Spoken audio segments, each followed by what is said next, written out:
कल अमेरिका ने हमको झटका दिया था। देखिए, टैरिफ वैरिफ जो है बेसिकली बेइज्जत किया था, यहां तक कह दिया। कल एक बयान आया US treasury secretary Scott Bessent का, जिसमें वो कहते हैं कि भारत कोई ग्लोबल पावर, कोई ग्लोबल शक्ति है ही नहीं। ये शुद्ध रूप से भारत की बेइज्जती करने के लिए कहा गया। ट्रंप ने जैसे बयान दिए, पाकिस्तान को आगे किया, तो कल का दिन अमेरिका के नाम था जिसने भारत के साथ इस तरह की बदसलूकी, इस तरह की बदतमीजी की।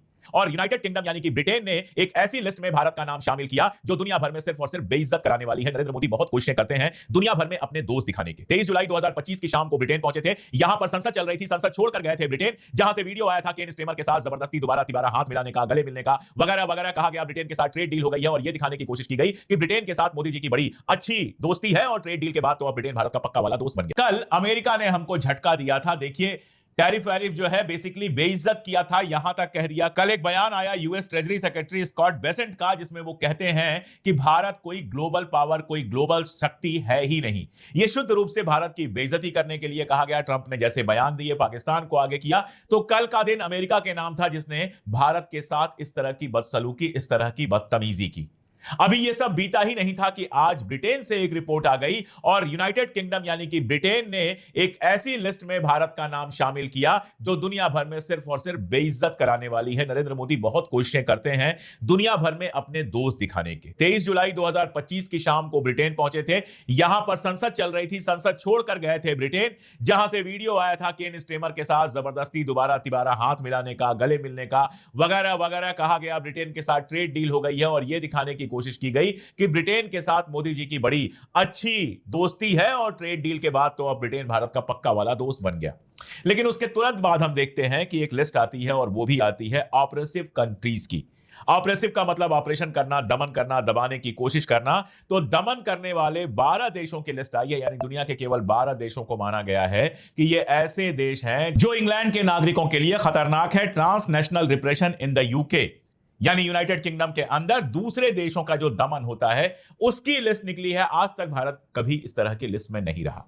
दुनिया में जो भारत का सम्मान रहा वो इसीलिए कि वो दूसरे देशों के मामले में कोई हस्तक्षेप नहीं करता है, शांतिप्रिय देश है। लेकिन ये जो लिस्ट आई है ये बुरी तरह से अपमानित करने वाली लिस्ट है। ये जो लिस्ट है ये बनाई गई है human right watch, amnesty international, freedom house, UN की रिपोर्ट्स, एफसीओ यानी कि यूनाइटेड किंगडम का फॉरेन एंड कॉमनवेल्थ ऑफिस, यानी इन सब की एनजीओज हैं, सरकारी ऑफिस हैं, MI5 जो वहां की सुरक्षा एजेंसी है उसकी रिपोर्ट्स हैं। इन सब रिपोर्ट्स के आधार पर कहा गया है कि भारत उन देशों में शामिल है जो इंटरपोल के नियमों का गलत उपयोग करते हुए ब्रिटेन के अंदर ब्रिटेन के नागरिकों के साथ दमनात्मक कार्रवाई, ऑपरेसिव कार्रवाई करता है। दूसरे देशों के आप नाम पढ़ेंगे तो उसमें जो इंपॉर्टेंट दूसरे देश हैं, रूस है, चाइना है, टर्की है, ईरान है, इस तरह के देशों के नाम हैं। लेकिन भारत का नाम इसमें होना हमारे लिए बेहद शर्मनाक है। ये जो पूरा मामला है सिख फॉर जस्टिस का जिक्र है इसमें, जो एक अभियान जैसा चलाया गया कि खालिस्तान मूवमेंट से जुड़े हुए जो लोग दूसरे देशों में रहते हैं उनके खिलाफ कार्रवाई की जाएगी। कनाडा में तमाशा हुआ, अमेरिका में तमाशा हुआ, कोई बड़ी कार्रवाई तो हम कर नहीं पाए। लेकिन हमारी खराब इंटेलिजेंस, हमारे खराब तरीकों के चलते पहले कनाडा में बेइज्जती हुई, फिर अमेरिका में बेइज्जती हुई और अब यूनाइटेड किंगडम के अंदर बेइज्जती हुई है, इंग्लैंड के अंदर बेइज्जती हुई है। देखिए, रशिया उसका घोषित दुश्मन है, यूक्रेन के साथ खड़ा है वो। चाइना को लेकर पूरे यूरोप और अमेरिका में एक माहौल रहता ही है, चाइना के खिलाफ वो रहते ही हैं। पाकिस्तान जो है उसके ऊपर आतंकवाद के इतने आरोप हैं कि कुछ ना कहा जाए तो बेहतर। इन मुल्कों के साथ भारत को शामिल करके दरअसल यूनाइटेड किंगडम ने एक बार और नरेंद्र मोदी की पूरी सरकार पर सवालिया निशान खड़ा कर दिया है। ब्रिटेन की जो सुरक्षा एजेंसी है MI5, जो लोग ग्लोबल फिल्में देखते होंगे, अंग्रेजी फिल्में देखते होंगे, वहां MI5 का नाम आपको बार बार सुनाई देता होगा। MI5 ने जो जांच की है उस जांच की रिपोर्ट यह है कि इस तरह के मामलों में 2022 के बाद 48% की बढ़ोतरी हुई है।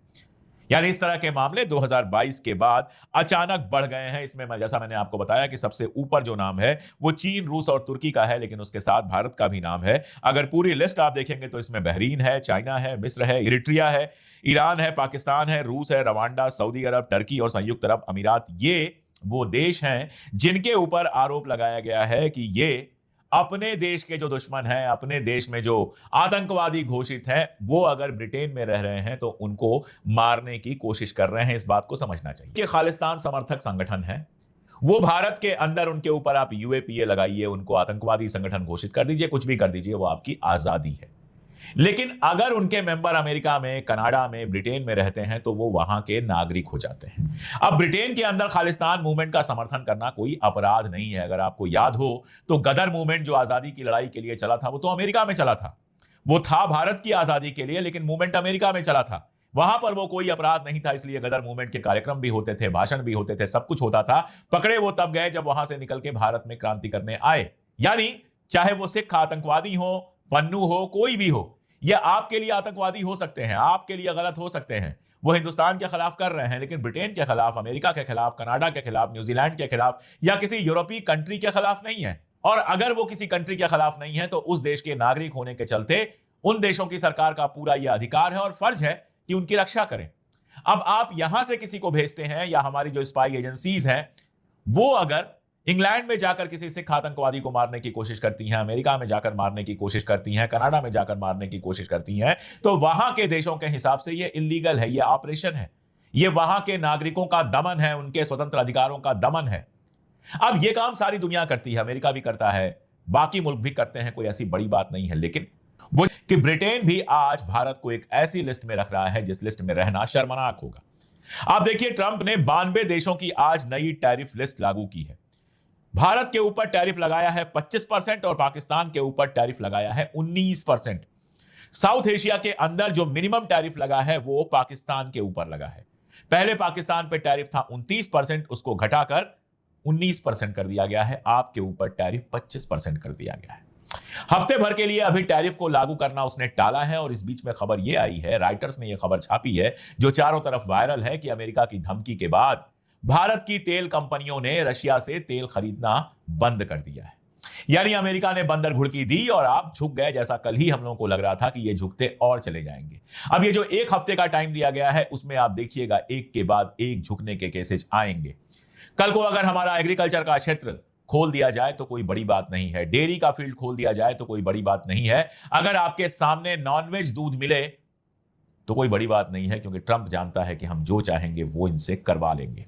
आज हालत यह है कि यूएस का ट्रेजरी सेक्रेटरी है स्कॉट बेसेंट, वो कहता है कि India is not a great global actor, यानी भारत का अंतरराष्ट्रीय दुनिया भर में कोई खास महत्व नहीं है, कोई ऐसा बड़ा खिलाड़ी नहीं है, वो भूमंडलीय खिलाड़ी नहीं है, ग्लोबल खिलाड़ी नहीं है।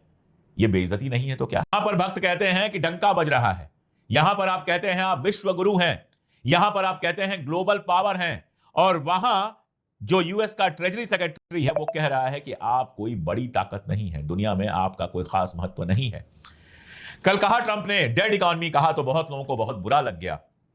मैं भी मानता हूं कि हम डेड इकॉनमी नहीं है, लेकिन यह सच है कि पिछले 10 सालों में जो आर्थिक नीतियां अपनाई गई हैं, जो पूरी तरह से अडानी अंबानी को फायदा देने के लिए है, जो ग्राफ आप देख रहे हैं, आप देखिए अडानी अंबानी की संपत्ति किस तरह से बढ़ी है। आप जानते हैं कि कैसे 90,000 करोड़ का लोन जो माफ किया गया है उसमें बड़ा ऐसे ही पूंजीपतियों का है। ये सब है, ये डेड नहीं है, इनकी पूंजी रोज बढ़ रही है। लेकिन जो